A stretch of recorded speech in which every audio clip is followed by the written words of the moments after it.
Okay, so today we're going to do the notes for quadratic formula 9.4. I'm not sure which one of the two videos you watched or both. Hopefully you watched one of them. They are both catchy, but I apologize. They're pretty bad. But, you know, math videos are hard to find. The smiley face, one of my former students begged me to show it, and I finally gave in, and I've been showing it every year since. So it does help you memorize it because it is very catchy. So remember, you have y equals ax squared plus bx plus c. So if you do the long math, if you watch the guy with the accent, that video, he went through how to prove it. You don't need to know that. All you need to know is what it is after it's finished. So x equals negative b plus or minus the square root of b squared minus 4ac all over 2a. Okay, the thing you want to make sure is that your x squared plus bx plus c, make sure it's equal to 0 first. So what I would do to the left or to the right here is write down what your a, your b, and your c are. The first thing you want to do, make sure they're equal to 0, which it is. A is the number in front of x squared, b is the number in front of x, and c is your constant. Be very careful with the signs. They're going to make a huge difference as we go. So I'm going to write it out. Forces you guys to memorize it. I suggest you do the same all over 2a. So if you have negative b and b is already negative 2, it becomes positive 2. B squared is negative 2 squared minus 4ac all over 2a. Inside is where we always have issues. Well, we have had it in the past, is with integers. So you have to be careful with your signs. Negative 2 squared is 4, positive 4.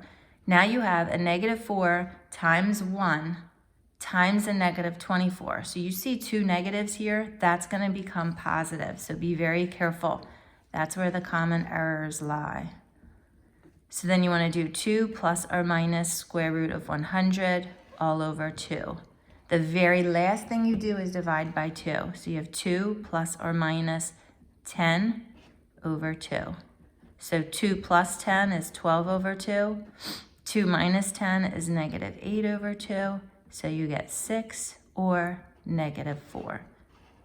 Okay, so this formula solves all types of quadratic functions. Now, if I factored that, you could get 6 or negative 4. That's why we look at all of them. It would have been quicker to factor. But those problems where you might get decimals or fractions, or they seem to be prime, but they're not just because of those, that's when this comes in handy. I choose this over completing the square any day because all you're doing is plugging in. Okay, so remember, you could still factor to check this, and so like number 2 is totally factorable. But again, we're going to do the quadratic formula. So for number 2, our a is 1, our b is negative 2, and our c is negative 5. So you have negative b plus or minus the square root of b squared minus 4ac all over 2a. Negative b becomes positive 2. So it's negative 2 squared minus 4 times 1. I put a negative 5. That's negative 35. All over 2 times a. The other thing is a lot of times a is 1, but when a is something else, people always forget to divide. So that's the other common error. So just be careful. So this would be 2 plus or minus. When you take this, you get negative 2 squared is 4. Negative 4 times 1 is negative 4 times a negative 35 gives us a positive 140. So be careful with that. So you get 2 plus and minus square root of 144 all over 2.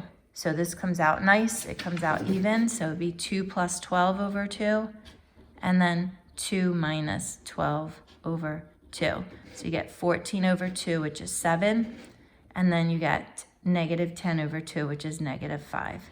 So if you factored this instead of equal to 0, you would still get 7 and negative 5. But again, this solves all of them. 3 is a little different. So for number 3, you want to get it equal to 0. So you always have to be careful with that. So you're going to subtract 4 and get it equal to 0. It's also different because you have something other than 1 for A. So A is 15, B is -8, and C is now -4. It's no longer 4. So what I would do if I were you guys is pause this and try to do it and then check me when you're finished. So negative B plus or minus the square root of B squared minus 4AC all over 2A. Negative B is -8, which is +8. You can sometimes like do the math as you go, just be careful for a little error. So if I do -8 all squared, I get 64 minus 4AC all over, and this is where you want to be careful. It's not 2 times 1 now, it's 2 times 15. So you get 8 plus or minus square root of 64, and when you multiply -4 times 15 times -4, you get 240 all over 30. So 8 plus and minus the square root of 304 over 30. So this is not a perfect square. So in your calculator, say second square root 304, you get about 17.4. So you would get 8 plus 17.4 all divided by 30. So you do this first. And then 8 minus 17.4 all divided by 30. So 8 plus 17.4, you get 25.4. Divide that by 30, you get 0.8. You could just do to the nearest tenth. And then 8 minus 17.4, you get -9.4. Divided by 30, -0.3. So this is something you wouldn't have been able to factor. It would also be a pain for completing the square. But again, this formula just solves them all. Okay? So this is the first time, I think, in our notes ever that we go from hardest to easiest. That was the hardest part. The other part of this is recognizing what is called the discriminant. The discriminant is whatever is under the square root. So it's B squared minus 4AC. That tells you how many square roots there are. This goes back to solving equations by taking the square root. Remember, if the number underneath the square root is positive, just say like 8, you would have 2 answers. You would have 2 roots, right? Which means that this pulls it all together. Again, if you graphed it, you would have 2 roots there. So positive discriminant, whatever's under the square root, you would have 2 roots. If whatever's left under the square root is negative, like -8, we know that we can't take the square root of negative, so you have no real roots. Okay, and again, that would look like something maybe like this that opens up. That would never cross it. And then if you have the square root of something that equals 0, remember we have 1 real root. I don't know if you remember, that was also your double root, where the vertex was actually on the x-axis. Okay, so now the next part is just find the value of the discriminant and then tell us how many roots. Okay, so on the back, so the discriminant you want to write down is B squared minus 4AC. That's your discriminant. If it's positive, you have 2 roots. If it's 0, you have 1 root. And if it's negative, no real roots.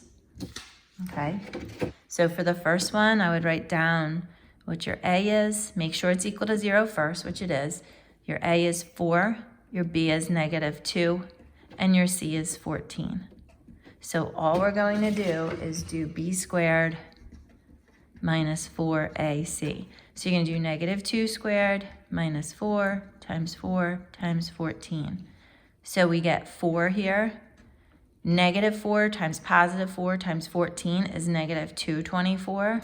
So this right here is the value of the discriminant. That's what would be under the square root because you're taking the square root of a negative number. No real roots.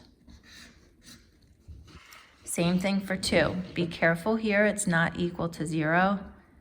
So you want to add 144 to both sides. Now you can do b squared minus 4ac. Our b is 24. Our a is 1 and our c is 144. Well, 24 squared, 576. 4 times 1 times 144, 576. So your discriminant is 0. The square root of 0, would give you 1 real root. And I'm guessing you can figure out what the last answer would be. So again, you want to subtract the 12 to get it over. So b squared would be 10 squared minus 4ac. So you get 100. Negative 4 times negative 3 times negative 12 gives you 144.